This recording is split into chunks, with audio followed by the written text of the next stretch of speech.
திருவாரூரில் விவசாயிகள் ஒப்பாரி வைத்து போராட்டத்தில் ஈடுபட்டு வருகின்றனர். காட்சிகளில் பார்க்கிறோம். கை முடிஞ்சு பொங்கல் முடிஞ்சு மாசி பிறக்க போகுது, எல்லாமே முளைத்து நெல்மணியை புடுங்கி தண்ணீர் பெருக அழிகிறோம். எங்கள் உங்கள் அரசாங்கத்துக்கு கேட்கவில்லையா? கூடுதல் தகவல்களை வழங்குவதற்காக செய்தியாளர் மாதவன் இணைந்திருக்கிறார். அவரிடம் கேட்கலாம். மாதவன், விவசாயிகளின் போராட்டத்திற்கு என்ன காரணம்? அவர்கள் வைக்கும் கோரிக்கை என்ன? வேதவள்ளி, திருவாரூர் மாவட்டத்துல கடந்த சில நாட்களுக்கு முன்பு, அதாவது அறுவடை நேரத்தில் எல்லாம் பொங்கல் கழிச்சு அதுக்கு ஸ்டேஜில் இருந்த நேரத்துல பெய்த மழையின் காரணமாக நிறைய இடங்கள்ல நெற்கதிர்கள் வயல்ல சாஞ்சிருச்சு, பல இடங்கள்ல சாஞ்சிருச்சு, சில இடங்கள்ல வயல்ல தண்ணி தேங்கி இருந்துச்சு. இதனால உங்களுக்கு மகசூல் இழப்பு ஏற்படும். 100க்கு 10 மூட்டை அறுக்க வேண்டிய இடத்துல 8 மூட்டை 7 மூட்டை அப்படிங்கிற நினைச்சுதான் அறுக்க முடிய சூழ்நிலை விவசாயிகள் இருக்காங்க.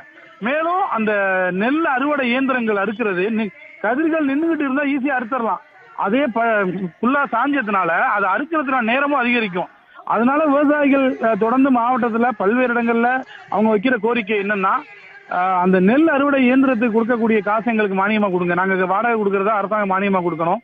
அதே போல எந்தெந்த இடங்கள்ல விவசாயிகளுக்கு பாதிக்கப்பட்டிருக்கு, உண்மையா பாதிக்கப்பட்டு, அதாவது சில இடங்கள்ல முளைச்சு வந்த இடமாலாம் இருக்கு, அந்த இடங்கள்லாம் கணக்கெடுத்து உரிய நிவாரணம் வழங்கணும். பயிர் காப்பீடு தொடர்ந்து கட்டிட்டு வரோம். கடந்த 3 ஆண்டுகளாக திருவாரூர் மாவட்டத்துக்கு பயிர் காப்பீட்டு இழப்பீடு தொகை சரியா வழங்கப்படல அப்படிங்கிற குற்றச்சாட்டு வச்சு அந்த பயிர் காப்பீட்டு இழப்பீடு தொகையும் பெற்றுத்தரணும்னு கூறி இன்னைக்கு திருவாரூர் மாவட்டம் திருத்துறைப்பூண்டி அருகே ராயநல்லூர் அப்படிங்கிற பகுதியில தமிழ்நாடு விவசாயிகள் நல உரிமை சங்கத்தின் சார்பாக ஒப்பாரி வைத்து போராட்டத்தில் ஈடுபட்டாங்க.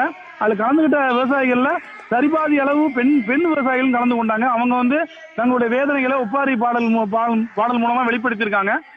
மாவட்டத்துல தற்போது நேரடி நெல் கொள்முதல் நிலையங்களும் நிறைய இடங்களில் திறக்கப்பட்டு நெல் கொள்முதல் செய்யப்பட்டு வருகிறது.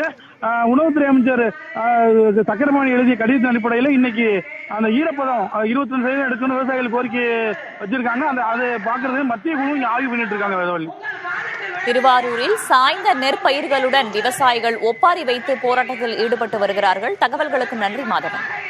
கை முடிஞ்சு பொங்கல் முடிஞ்சு மாசி பிறக்க போகுது, எல்லாமே முளைத்து நெல்மணியை புடுங்கி தண்ணி